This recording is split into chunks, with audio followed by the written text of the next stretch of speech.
Yeah, it's great to be in a room full of content marketers, people who care about content. I spend a lot of time talking to our clients, people at our conferences, who are SEOs, and trying to bring them up to speed in the ways of content marketing. It's a really refreshing opportunity to talk to people interested in content, a bit about how we bring some of our SEO knowledge in that direction. Again, feel free not to have to scribble down too many notes as we go on. My slides are already up online at SlideShare if you want to follow the bit.ly link. So enjoy that as you will, and if you find any value in the presentation, I'd love you to follow me on Twitter, not least because I have a bet with my chief exec, and there's a very nice bottle of whiskey on the line, so that's appreciated too. Okay. One thing that I had to mention is why we, as an SEO company, we've been focused on pure organic search for the last 6 or 7 years. Why content appeals to us. And of course, there's the multitude of reasons that people have talked about today over lunch and in the sessions earlier on, why content is so helpful and important and valuable. But there are two key reasons that, that we find it a particular value add to our projects and our clients. And also, we've been lucky to be able to take a bunch of the things, like Toby says, that we've learned in the way we do SEO and applied them to content marketing.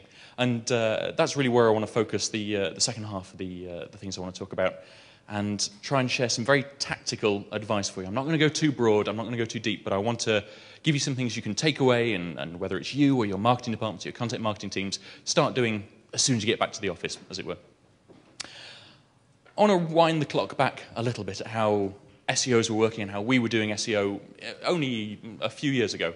And typically, you know, let's take this brand website. They are the business technology experts. Good for them. We create these landing pages because that's what keyword research says we need. Yeah. This is what we've been doing back in the day. You know, let's produce these landing pages for cloud computing and mobile workforce because that's what people are going to be searching for. And then we would say, let's optimize those pages really aggressively and build a bunch of links to them so they get page authority and they rank really well. And then you realize that nobody wants to link to an aggressively optimized page about cloud computing. It's like, back to the drawing board. So what we do is instead try to raise domain authority. And we do that by producing some content that everybody wants to link to. So your guide to surviving a zombie apocalypse. And we do our best to make it vaguely relevant. So in this case, it'd be, you can hide in a server cupboard or strangle them with an Ethernet cord or whatever else it happens to be. And that's a really, I mean, this is kind of a trite example, but a lot of the stuff that has gone on isn't too far away from this. And of course, the crazy thing is this worked, and it worked fiercely well for a long time. But it's cheap, and literally all it does is start to increase domain authority and to hopefully get some of these pages ranking when people are searching for very specific terms. Instead, this is where we've ended up when we've embraced this idea of content marketing. Let's create some content that is going to appeal to the same people our products and services will appeal to. Let's have an overlap of interest here. Oh, well done, SEOs. We've rediscovered stuff that brand marketers learned 100 years ago, but we got there. And now this content, yes, it has the opportunity to get links to, so you can start to increase domain authority. The pages themselves can rank for people who are much higher up that food chain and at the top of whatever the lead gen funnel is in this company's case. But also it does all the good work of brand building and everything else as well. And I'll show you some examples of how we and other companies have used those things in the past. What I should say is that we like this idea. We've embraced this idea of capturing people at the top of the funnel.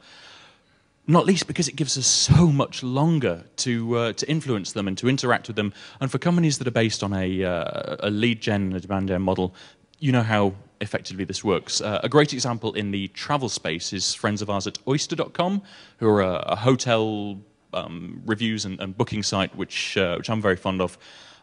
They crucially decided to do exactly this. Let's skew towards the top of the funnel.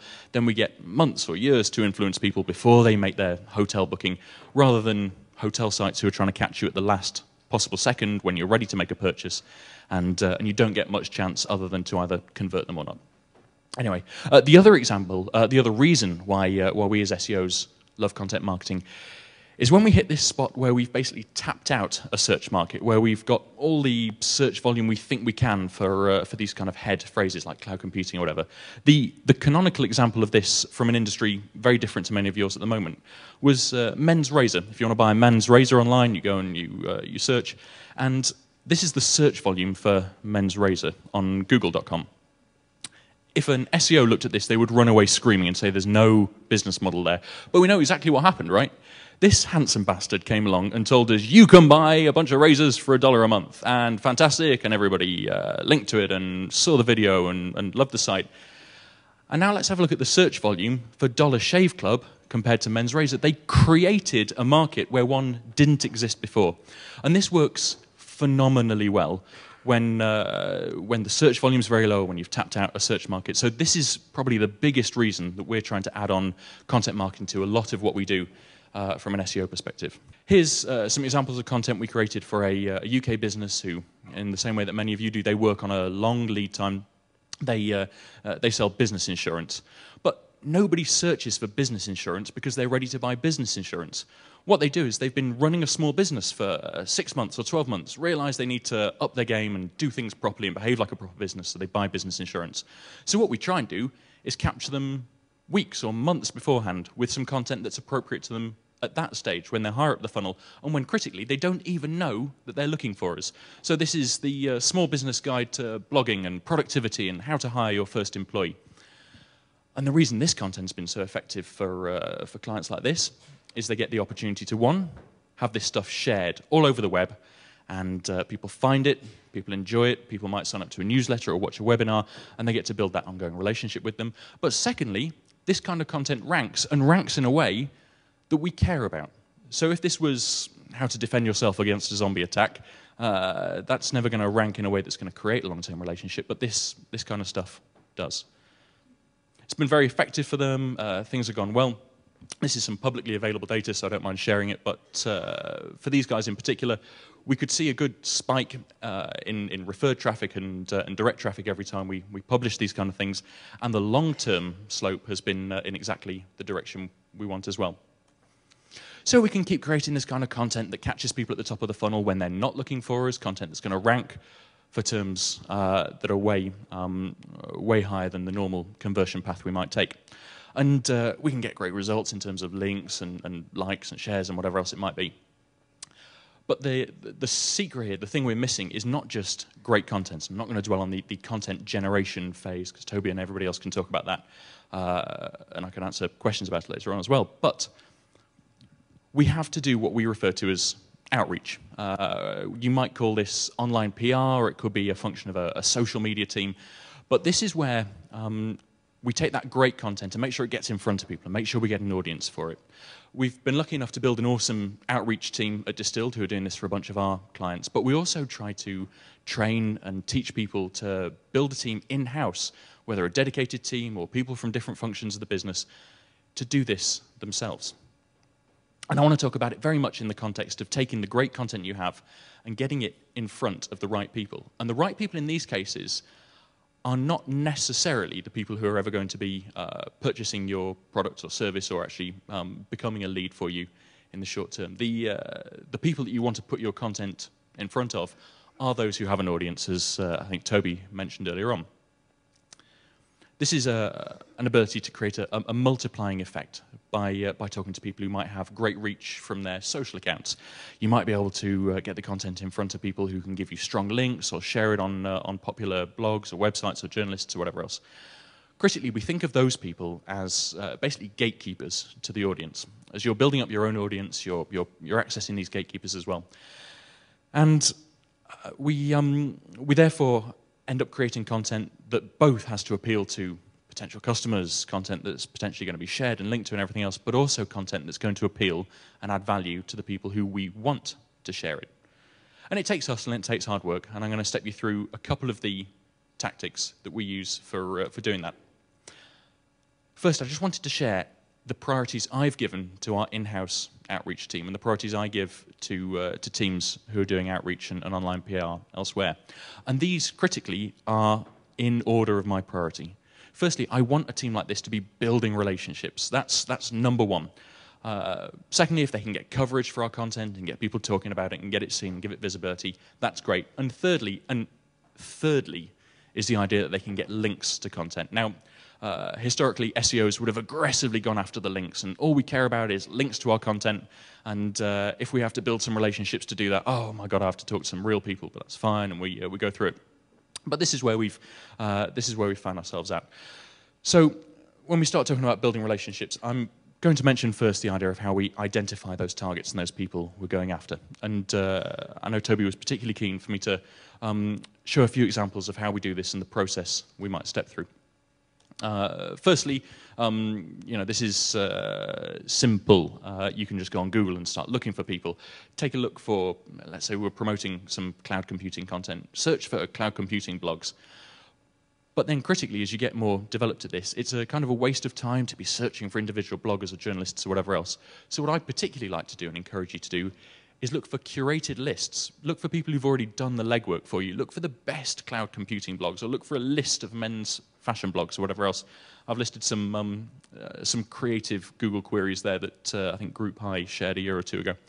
And that means you can find lists of blogs that might be appropriate to reach out to. Also, if you're not familiar with it already, I think Alltop is like a super secret weapon for this, because they have curated maybe the top 50 blogs in as many niches as you could possibly want. And the URLs to all their curated pages are dead easy. I was thinking about cloud computing. I went to cloud-computing.alltop.com, and by golly, they have a great list of cloud computing blogs. If I was going to be starting to build some relationships with cloud computing fanatics, this is precisely where I would start. You can start to get into the data research of this kind of thing as well when it comes to coverage or links or anything else. We might be wanting to post some kind of infographic or data visualization. The first thing I would do is a bit of competitor research, see who's done something similar, take a look at the people who linked to that or embedded it, do a second order analysis, look for the people who linked to those embeds and talked about it. And you can start to spin up a list of quite hot leads there for you to reach out and contact as well. If you're asking the question, how do I do link research, I'm going to share a couple of tools with you. Open Site Explorer, owned by friends of ours in Seattle, SEO Moz. It's a phenomenal tool for doing deep dives into who's linking to a particular web page or a particular piece of content. This relatively scrappy young startup has just appeared as well, and they're doing phenomenally well at having really on the ball and quickly updated content. I want to talk about finding individuals in these niches as well. Follower Wonk. Has anybody used Follower Wonk? This is just a great tool that I feel is massively undervalued in some ways. It was acquired, actually, just a couple of weeks ago, but you can basically search all Twitter profiles and then start to order things appropriately. So it's probably a bit small here. I think I searched for cloud computing journalists and ended up with a list of people with 10 or 20,000 followers who mention cloud computing and journalist in their profile. And that's a pretty handy list to start reaching out to and start building relationships with. If you felt like spending some time on Google+, there's a website, Find People on Plus. Yeah, some looks of derision there. Really? Yeah, it's up to you. All right, so we found a bunch of blogs or journalists or highly connected social media people that we want to get our content in front of. And this is where we now have to open a conversation and start building a relationship. First thing I wanted to share with you is that, and a lot of this can be done by email, though phone and other sources work exceptionally well as well. This is an email that one of my team sent. This is probably a year or two old now, and it's not the greatest outreach email in the world. It's for a very different type of business. This was I've changed some of the names, but they were a sort of outdoorsy type website. It's a bit long, and it gets quite specific. But the reason I shared this with you is because when I start telling you, oh, you want to email people you've never spoken to before, you want to start opening these relationships, it sounds terrifying, and particularly terrifying for anybody who's invested in the brand. And, oh, my God, what if I get criticized, or what if they don't like it? But this was the follow-up to that email. And the guy literally wrote back and said, oh, I don't mind at all. This is great. Thanks for writing to me. So this is actually the mindset of people when you do good outreach. You don't have to be scared, and this isn't spamming or cold calling if done appropriately and done genuinely. One thing I want to point out, though, is that, and like I say, that wasn't the greatest email and probably too long. When you send someone an email to open these kind of conversations, I do everything I can to get people out of the habit of thinking that either I'm going to get some coverage and get a link out to somebody, or the dichotomy is we're all going to end up unhappy and nothing's going to happen. If you if you go into this expecting something to happen after a first contact, you're going to fail. Jesse used the metaphor of content marketing being about relationship building and dating. I think that if you're going to ask for a link or coverage in your first email, that's a bit like asking for sex on the first date. It's either going to go very well or very badly. And I think what I would espouse instead is this idea of actually building the relationship through email, through phone calls, through however you want to converse. But take the time to build that relationship. Try and get them invested in what you're promoting, what you're creating, and then try and get some coverage and some links out of them. Critically, of course, what happens here is if you don't get a link out of them, if you don't get coverage out of them, the worst thing that happens is you've just made a new friend and you've built a relationship with somebody, which is super valuable. And it's also worth saying, whether you get to a great conclusion like this or not on each piece of outreach, if someone links to you, don't say thanks and then never speak to them again. It's especially when you're under pressure, it's very easy to say, oh, I'm going to move on to the next thing now. But that's exactly what you don't want to do. You want to maintain these relationships and develop them for the next time you want something out of them. They've shown a huge amount of interest by giving you coverage, and they'll probably want to do that again. My little piece of advice for beginning those recurring relationships is actually to send as short emails as possible. This was one we used for a language learning website. I've changed some of the names again, but we basically sent a thing saying, hey, are you interested? And what happens when you send a short email about a piece of content or whatever else is that there's a massively low barrier to entry for the person replying. And so they can just email you back and go, yeah, I'm interested. What's going on? What's the deal? And so very short contact on email is a nice way to open relationships.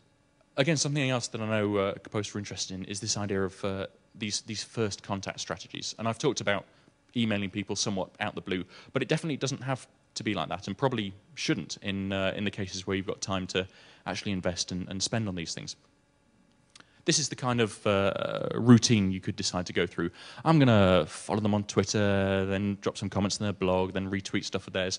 And by doing this kind of thing, you're aiming to be on their radar by the time they receive an email from you, so that, I've got an email from Rob Ousbey.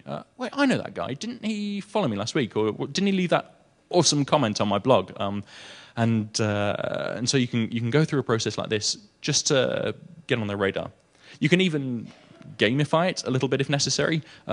Start scouting out your list of potential leads that you're going to contact, list the process that you're going to go through, and then start ticking them off and start working your way through to the get in contact box on the far right hand side. The tactic that I wanted to share with you here is something that I've never talked about publicly or outside of distilled and client meetings, but I think it's so worthwhile discussing in the content construct that I'd be crazy not to share this with you. And this is our idea of pre-outreach. So we have an outreach team who can do phenomenal work promoting content and building relationships and everything else. But as far as content marketing go, they're in an incredible position to actually help with that idea generation and content production process. This is how we used to do things when we were promoting content. We'd create it, we'd publish it, and then we'd promote it on social networks to the bloggers like I described before. But that was missing a huge opportunity. And what we've tried to do instead is inject the outreach team really early on in the process. As soon as we have an idea of what we're going to create, we'll start doing that outreach. And this has worked phenomenally well because it doesn't just make us create better content, it saves us a bunch of time. There's plenty of examples where we've done things like started phoning some journalists or some bloggers who might be interested and say, hey, I'm going to create this thing, and do you think your audience would be into it? And they're like, no, that's not very interesting. We're like, all right then, well, we'll go back to the drawing board and not waste a couple of weeks of creative and development time building something that no one's going to be interested in. So we've saved ourselves a bunch of time there. The really effective time this has worked is there was an example from about 6 months ago when we were going to do a survey of a bunch of, we're going to collect a bunch of data, and then we were going to visualize it and present it. And we spoke to a couple of people who said, yeah, that's an interesting concept, but I don't think the questions are very interesting. You're like, okay, what would be interesting? And suddenly you've got someone who's passionate about the topic, rattling off things that they would like to hear about, and their audience would like to hear about. We're scribbling down their ideas as fast as possible. Then we go away, get to build it, bring it back to them, and of course they're predisposed to being fascinated by it. And so this has worked exceptionally well there. I should also say that there's a lovely opportunity here when you're in that pre-outreach process and asking these kind of questions, that people are very inclined to be fans of content they've had some input in, even if it's the case where we've taken bits of visual content or data visualizations or whatever else. We've shared it with some people in the niche to say, this is our draft version of something. Can you take a look at it for us? And they'll give us some feedback. We'll get to publish it. We'll thank them. We'll quote them or whatever else in the content. And as soon as we share it back with them, they are over the moon to be credited and to be quoted, and then they're very inclined to share through social channels or link to it on the blog or whatever else. So that's the run through of how we use our outreach team to promote content and to assist with the kind of ideation and content generation phases. I want to leave plenty of time for Q&A, so I really want to summarize the things that I think we've been doing well and that I want to impart with all of you, which is these ideas that when we're overlapping content, appeal to the people who are going to like our non-commercial content with our products and services. It's worked fiercely well. But also, the content that we're researching and the content we want to create has to capture people who didn't know they were looking for us. And if we can do that, then we get to create these huge additional markets. In fact, I was with someone just 2 days ago who sells, they're a company doing software virtualization and machine virtualization, which is, again, one of those things no one's actually looking for it, and they're certainly not looking for it just before they make a purchase. So moving up the funnel for them was very effective. If you can start promoting the content, and again, it might be an outreach team that you get the luxury of having in-house, or it might be a marketing or a PR team that can start to send some of these emails, make the relationships, build the contact list, then make sure that relationship building is definitely top of their list. And finally, those gatekeepers, the ones that you're sharing content with and promoting, they're also brilliant in the content gen phase. And if you can get them invested at any stage, you're going to end up with better content, and you're going to end up with way better coverage for it when you actually publish things. All right, that's me. Thank you very much.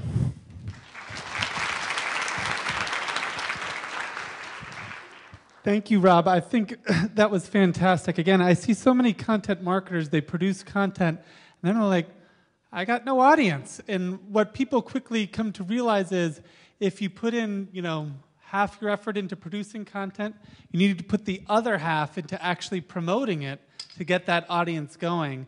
And then that to people is mysterious. Well, how do I promote the content? How do I make that happen? And the great part about Rob's presentation is he's really given us a clear process in terms of how we can outreach with influencers and get those links and get those relationships that drive up our traffic. So, questions for Rob that anyone has out here?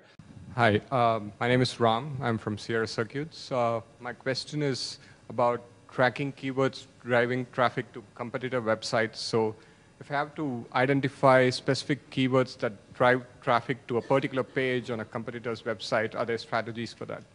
Sure. So I presume everybody here is doing some degree of search engine optimization, whether it's incredibly involved or fairly involved or wherever else you might be along that scale. One thing that we've done from the keyword research perspective is made sure not to lose lose information when we're working through there. And historically, I guess it was very tempting to take a bunch of keyword research and find the high volume and perhaps slightly less competitive terms and say these are the ones we're going to produce head content for. But you're missing a massive long tail of content. That the long tail being those things that there are many of them, but they have very low search volume. And those are the things which we often use to drive content strategy or content ideas in some ways. Certainly when it comes to creating content that is going to appeal to people who are probably higher up the funnel. So don't throw away all the great keyword and content ideas you see when you're doing keyword research just because they don't have super high volume. Some of them may be absolutely appropriate for writing blog posts about, for writing other kind of or creating other types of content. In terms of other tools as well, one thing I wanted to mention is, we use things like the AdWords tool that Google provide a heck of a lot for finding search volume and for expanding on ideas, and to supplement some of our own brainstorming and that kind of work. I'm a big fan of looking at Google Suggest and the type of things that suggests. There's a tool called Uber Suggest, which is ubersuggest.net. I think you'll find it if you have a look around. That basically scrapes Google Suggest, so you can stick in a couple of words or a fragment of a term, and it will start to spit out all the things that Google Suggest would recommend to users, which are in turn based on the things that people are looking for. So if you put cloud computing into Uber Suggest, it would immediately spit out a bunch of how-to cloud computing tips, cloud computing guides, all the way through to the super long tail cloud computing jobs and how to get them, or something else.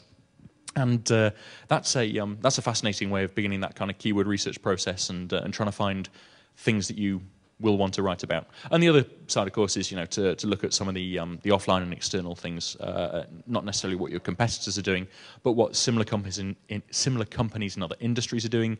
To look at the print and press and offline journalism and media for your industry, to see if there are topics or niches or verticals in your area that you can create content on, and you can create trusted stuff that's going to be useful to people.